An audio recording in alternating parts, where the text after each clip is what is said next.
Shipping एवं maritime industry को बढ़ावा हेतु प्रदर्शनी का आयोजन। मुंबई के गोरेगांव स्थित बॉम्बे एग्जीबिशन सेंटर में शिपिंग एवं मैरीटाइम इंडस्ट्री को बढ़ावा देने हेतु इन्फोमा मार्केट्स की 13 संस्करण की प्रदर्शनी का भव्य आयोजन 4 से 6 अक्टूबर 2023 के बीच किया गया है। ये प्रदर्शनी इन्फोमा मार्केट्स ने INMEX SMM इंडिया के सहयोग से आयोजित किया है। इस कार्यक्रम में मुख्य अतिथि के रूप में IAS अधिकारी Shyam Jagannath, director general shipping doctor Malini V. Shankar, vice chancellor Indian maritime university उपस्थित थी। इस संबंध में पत्रकारों से बातचीत में उपस्थित अतिथियों ने कई अहम मुद्दों पर जानकारी प्रेस के साथ साझा किया।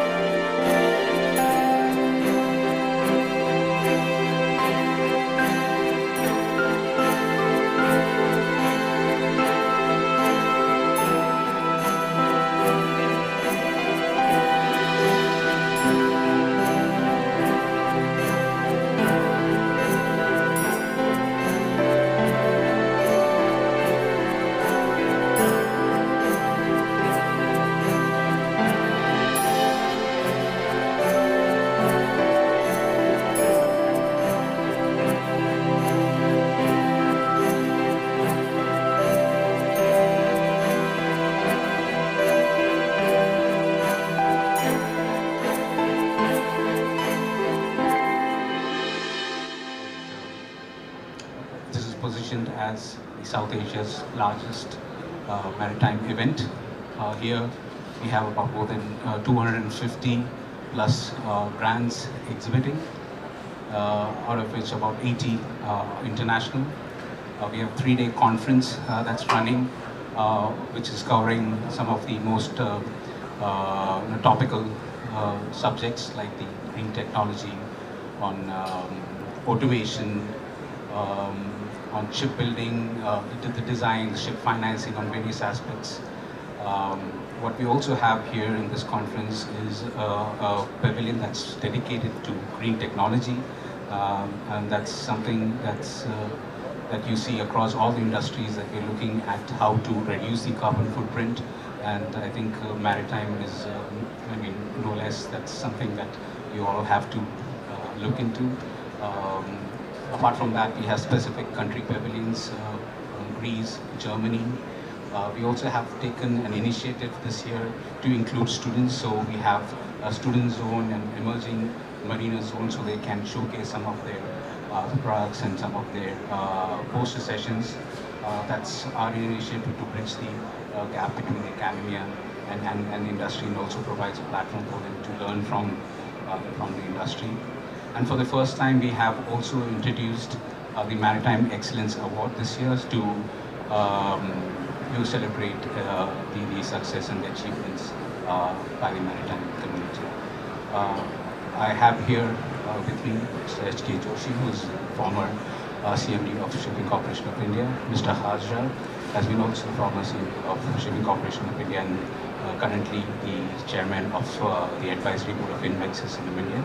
Also with me is my friend Uli from Messe Hamburg. I'll now request them to share their perspective of the industry and where they see current trends and challenges.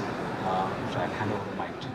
I'm very happy to be representing, even though in the capacity of the former CMD of SCI, the largest national shipping company of the country, and INMEX and the partnership of SMM, as has been brought out, it's the largest exhibition in the maritime space that's taking place in the Southeast Asia. It's not only restricted to India.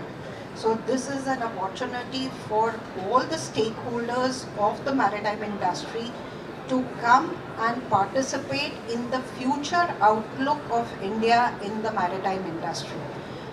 We think that players to get associated and to ensure that the Indian maritime industry grows leaps and bounds. Thank you.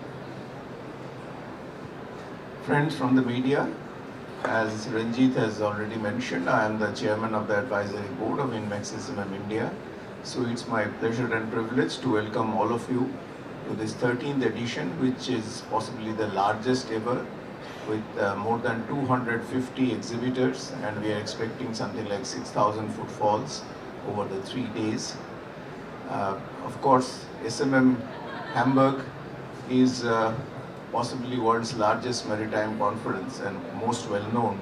So we are extremely happy to have Hamburg Messe and Congress as our collaborator. Mr. Selbach is sitting next to me. He will also give his bites.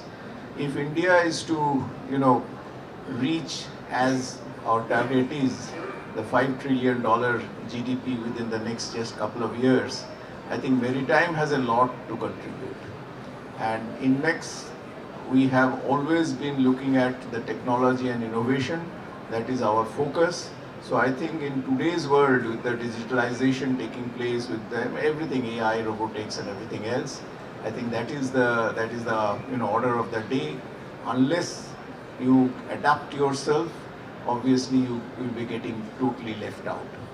And of course, in India, we are also extremely proud of our seafarers. Seafarers of India are treated as second to none in the world. We are one of the largest seafaring supplying nations in the world. But having said that, Philippines is possibly the largest, but look at Indian population, look at Philippines population. We have 1.42 billion population, which is about 18% of the world. But in seafaring, our seafarers comprise of just about 9% or thereabout. Of course, Government of India's target is to take it to 20%. There is tremendous potential because we have the age on our side. Demography-wise, India is one of the youngest countries in the world. And we have the English-speaking population, which is absolutely vital for seafaring. So we have all the potential. We have, so many training institutes. We are one of the largest seafaring training countries also in the world. So that we have tremendous potential. Unfortunately, we don't have a really strong shipbuilding side because we barely contribute 0.5% of the world's shipbuilding tonnage today. But again, because of our engineering prowess, because of our talents, there is the tremendous potential. So I hope there also we move up. As it is, we are one of the largest ship recycling nations in the world, along with Bangladesh, Pakistan. There again, we are moving up the technology. We are becoming more and more environmentally friendly, which is the order of the day. So I think our potential is huge in ports, in shipbuilding, in shipping, everywhere, because after all, unfortunately, the Indian shipbuilding tonnage has not kept pace with the growth in the India's EXIM trade. So there have to be more facilitative measures. I hope all these things happen. And I hope we, as the platform for knowledge sharing, experience sharing, we can serve the maritime industry by having this INMEX SMM going forward in even larger scale. And I hope everyone really, benefits from that. Our one grievance against the media has always been that, shipping industry gets only projected through a maritime accident and things like that. The tremendous contribution of shipping is not really brought out by our friends in the media. So my appeal to you as one of the ambassadors of this industry, please do your best to project shipping in a positive spin, not in a negative spin. Role for the global economy. And we as co-organizers of this show here, I'm representing the Hamburg Messe and Congress in Hamburg, Germany. We believe very much in the growth of the Indian market. And next year, from 3rd to 6th September 2024, there will be SMM Hamburg again. By far the most international exhibition and conference for the maritime industry, with more than 2,000 exhibitors and 40,000 participants from 125 nations. I call it also the United Nations of Shipbuilding, and we will definitely try everything to give India an even stronger platform, because India will become more and more important through its population, through its education, the language, and also India is a reliable democracy. So I think in the global supply chain, India will play a much stronger role in the future than of today. Thank you. Knowledge and expertise. So conferences actually help in sharing of knowledge and expertise. I must admit humbly that these private conferences, they are not like Global Maritime India Summit, where there are MOUs signed and you can calculate in terms of $1 billion, how much is business being generated exactly from that. I don't think the private conferences and exhibitions can really make such claims that we have given rise to so much of additional business. But after all, these conferences mainly serve to provide a platform for knowledge sharing and experience sharing. So in that sense, as I said, every industry today, including maritime industry, is a knowledge industry. So in that sense, it has, in my opinion, it has a huge role to play.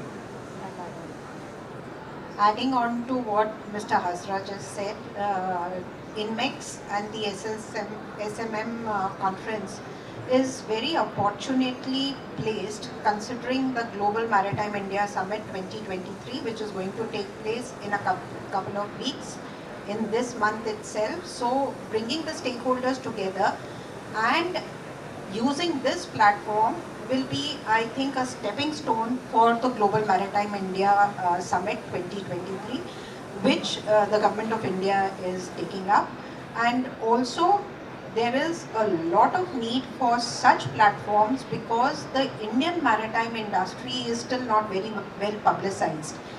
We need the industry to be taken to every corner of India, considering that we've got 7,500 kilometers of long coastline. But the Indian shipping industry has to grow, and the Indian shipping industry does not mean only the ship owners. The industry is an integrated lot of everybody who is a stakeholder in the industry. So these type of platforms help to bring the maritime industry into the focus, which is the need of the hour, considering that 90% of the cargo by volume and 75% by value is actually traded through shipping. So shipping needs to be focused, and these platforms are very important for that. India government जो है काफ़ी promote कर रही है cargo को shipping से अपने देश से माल बाहर जाने के लिए। ऐसे मैरीटाइम इंडस्ट्री का जो है और नए टेक्नोलॉजी से कितना आगे इंप्रूवमेंट होगा उसके बारे में? With respect to the technology, the entire maritime industry globally is guided by IMO. The IMO defines what are going to be the technological bandwidths and the standards, and India is progressing very well with respect to the IMO guidelines, and technology is today a partner with the maritime industry to be able to communicate, to be able to do business more efficiently. There is a lot of technology which is there in the industry, and it is only going to grow. Manoj. Yeah. More facilitative measures required to promote Indian structure. Now it's a shame that India doesn't have the tonnage that it is required. You have been talking about more facilitative measures, item 2,500 tonnage tax reduction. You said at that point of time that it will spur more investment into the sector. It hasn't happened. What more facilitative measures do you require? No, it is well known to you who have been covering the maritime industry for such a long time that unfortunately the tonnage tax was introduced. But unfortunately in India only we have a situation where tonnage tax is possibly 10% of the total tax which is imposed on the shipping industry. In every other countries in the world where tonnage tax is there, the shipping industry is required to pay only and only tonnage tax. No other indirect or direct taxes are put on to shipping. Shipping is either zero rated or waived from all such taxes. Whereas only in India we find a situation that tonnage tax, even after that being introduced, tonnage tax possibly forms 10% of the total tax which any Indian shipping company is paying. Basically, of course, this I don't want to, elaborate too much on this. We have a situation where, you should say that, okay, at least in your own backyard, you are the most preferred lot. That is not the case even in India. Let us talk about coastal shipping. In coastal shipping, what is the percentage of the cargo being carried by Indian national bottom? It's only about 40%, and recently I would say in a way wrongly it was projected that cabotage is being relaxed. Now there is no cabotage law in India. It is only a question of preference that was being given, and it is a question of a no objection and DG shipping, permitting and things like that. Even, no, I'm saying even that is being taken off. Even that is being taken off, whereas if you go to USA, why only USA? If you go to so many other countries in the world, I always say, after all, shipping is a part of transport. Now, why greyhounds are not being allowed to run their buses more efficiently, more cost competitive wise on the Indian roads? You talk about Indian cabotage being relaxed, and in India you can carry containers from one port of India to other ports of India. Why aren't you allowing a German traveler who is coming from Hamburg or coming from Frankfurt to Delhi? You don't allow him to travel to, if he wants to go from Delhi to Mumbai subsequently, you don't allow him to go by any foreign carrier. It is only restricted to that. And as I keep on saying, shipping is possibly the most akin to aviation. But there is a huge difference. In aviation, no other foreign carrier is allowed to bring a foreign aircraft into India unless the DGCA gives him, the Director General of Civil Aviation, gives him the so-called landing right. So it is bilateral, it is restrictive. Whereas in shipping, there is absolutely no barrier. There is absolutely, no permission which is needed for a foreign ship to come to India. As long as they comply with the technological standard provided by IMO, they can fly anywhere in the world.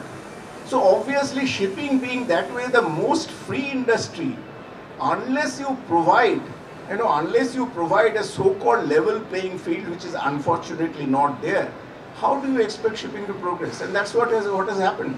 Now they have recently set up this IFS,